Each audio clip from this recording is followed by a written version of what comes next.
Welcome to our channel about classy autos. Today we are going to take a look at three amazing autos. The Phantom Corsair, a visionary creation of aerodynamics and luxury. In 1938, a truly unconventional order was placed with the renowned coach-building firm Bowman and Schwartz in Pasadena, California. Rust Heinz, heir to the famous American ketchup dynasty, envisioned the creation of the ultimate aerodynamic automobile. Supplying a detailed clay model to Christian Bowman and Maurice Schwartz, Heinz requested the body be mounted on the most advanced chassis available at the time. The chosen foundation was the front-wheel drive Cord 812, equipped with independent front suspension, hydraulic drum brakes, a pre-selector gearbox, and a 4.7-liter supercharged V8 engine, enhanced to produce 190 horsepower. The result was a 6-meter-long aluminum body with a steel tubular frame, weighing over 2,000 kilograms. Despite its heft, the powerful engine and refined aerodynamics allowed it to reach speeds up to 185 kilometers per hour. The Phantom Corsair stood remarkably low at 1,448 millimeters, its streamlined shape reminiscent of a sea ray, further accentuated by the sloping hood with horizontal gills instead of a traditional grille, and unique protruding oval headlights. Its smooth pontoon sides were achieved by enclosing the front and rear wheel arches and replacing door handles with push buttons. The low, tapering fastback roof with a V-shaped windshield and two small rear windows compromised visibility and eliminated the possibility of a separate trunk. The car's unusual shape dictated an unconventional interior layout. The front bench could accommodate 4 people, including one to the driver's left, while the rear could only seat 2. The aviation-inspired dashboard featured a compass, altimeter, and thermostatic temperature control, with a separate panel above the windshield indicating open doors, activated headlights, and radio status. The prototype cost Rust Heinz $24,000 to build, with plans to launch limited production at $12,500 per unit.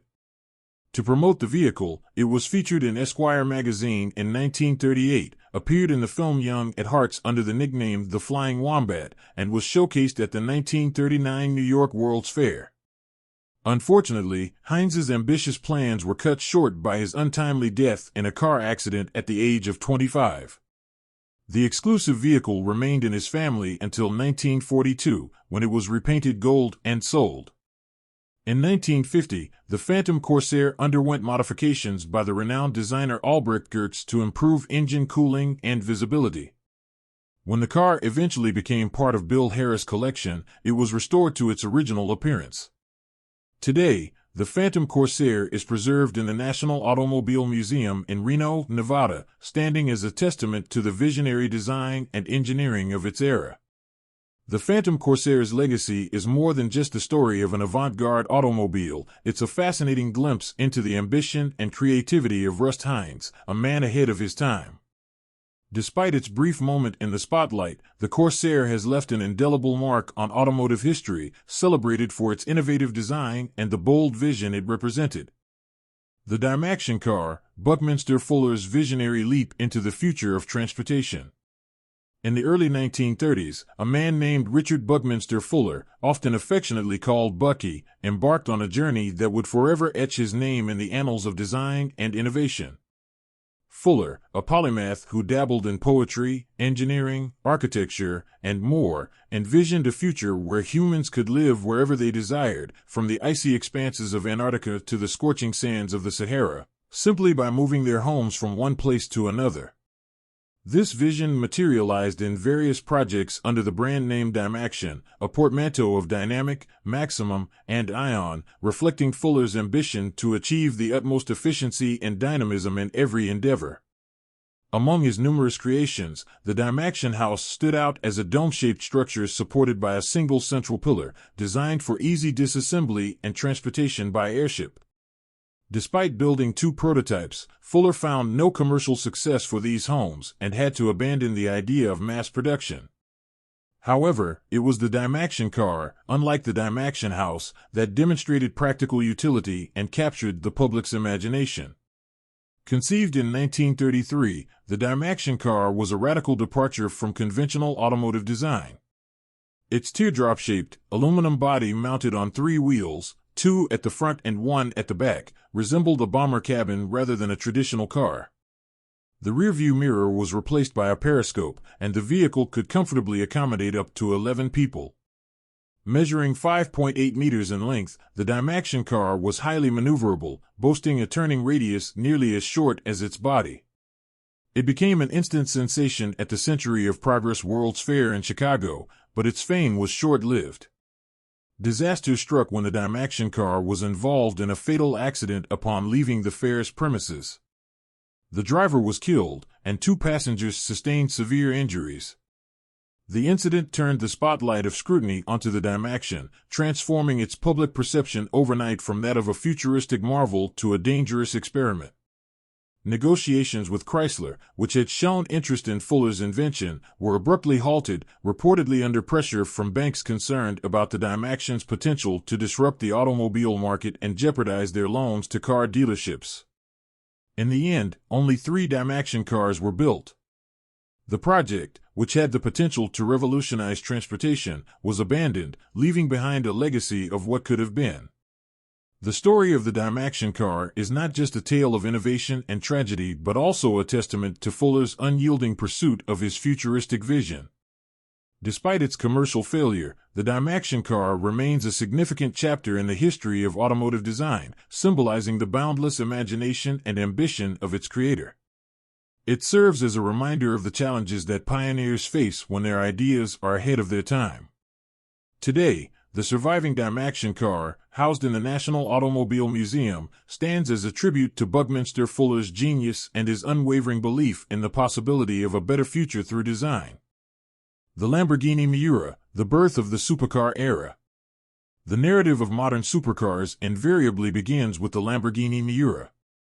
While not the first of its kind, with predecessors like the Ferrari 275 GTB and the Mercedes-Benz 300 SL marking the high-performance landscape, the Miura's debut in 1966 set a new standard for what a supercar could be. It wasn't the initial mid-engine supercar either, as the American-made Ford GT40 had claimed that title a year prior. However, the unveiling of the Miura was undeniably a pivotal moment in automotive history, establishing a benchmark that supercar manufacturers still adhere to today. It propelled Ferruccio Lamborghini to global fame and fulfilled his ultimate dream, to outclass Enzo Ferrari. Moreover, the Lamborghini Miura was recognized as the fastest road car of its time and, according to many experts, the most beautiful. Ferruccio Lamborghini was initially averse to the idea of racing, viewing it as an expensive and ineffective way to attract buyers. He also wasn't a fan of the mid-engine layout popular among sports cars of the 60s, preferring the traditional GT-class vehicles. However, his young engineers, Gian Paolo Dallara, Paolo Stanzani, and Bob Wallace, held a different vision. In 1965, they covertly began working on a racing prototype, the P400, posterior center-mounted, 400 to 4 liters, at night without Lamborghini's knowledge. Its chassis, which became the foundation for the Miura, featured a tubular monocoque with a stressed floor. Opting for a mid-engine layout for optimal weight distribution, the Miura's engine and transmission were positioned transversely, parallel to the rear axle, a departure from other sports cars.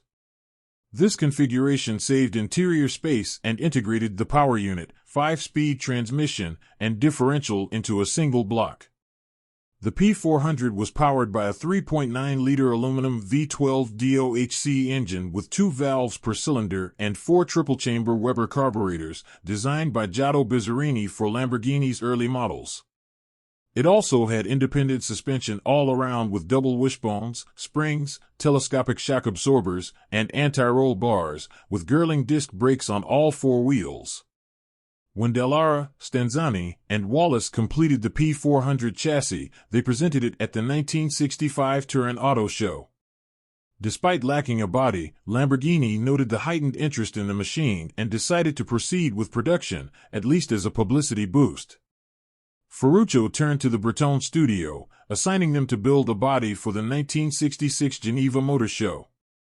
Breton already had a design sketched by Giorgetto Giugiaro before his departure in 1965. With little time, another Breton designer, Marcello Gandini, made minor adjustments to the sketch, with final touches by Nuccio Bertone himself. The result was an extremely low two-seater body, so low that the headlights had to be pop-up to meet regulations, and the front radiator was angled to fit. The body was aluminum, with the front and rear sections opening with the wings for access to the engine at the back and luggage space at the front. The exterior featured numerous decorative black plastic elements, including air intakes on the hood and side windows, eyelashes around the lights, louvers over the engine, and a honeycomb panel at the rear. The rush to design the body left no time to check if the engine would fit. Lamborghini, much like with the 1963 350 GTV concept car, displayed the Miura at the 1966 Geneva Motor Show with a closed-engine bay filled with ballast. Despite this, the prototype received rave reviews from the press, and soon the Lamborghini factory in Sant'Agata Bolognese was overwhelmed with orders. Named after the bulls from Don Eduardo Miura's ranch in Seville, which impressed Lamborghini, the Miura set the precedent for all Lamborghini model names to be associated with bullfighting. The Lamborghini Miura was produced in 3 series: P400, 1966–1969, P400S, 1969–1971, and P400SV, 1971–1973, differing mainly in engine power. The P400S introduced amenities like electric windows and air conditioning, while the P400SV featured wider rear tires and lacked the eyelashes around the lights, with the last 96 units equipped with a self-locking differential. The Miura's popularity surged after its appearance in the 1969 film The Italian Job. The majority of buyers were from the USA. By the end of its production in 1973, 763 units had been built, including a single roadster, the ZN75 chassis, showcased at the 1968 Brussels Motor Show and later used for promotional purposes by the ILZRO, which replaced many of its components with zinc ones. The Lamborghini Miura not only marked the dawn of the supercar era but also embodied the pinnacle of design, performance, and luxury, setting a high bar for all that followed.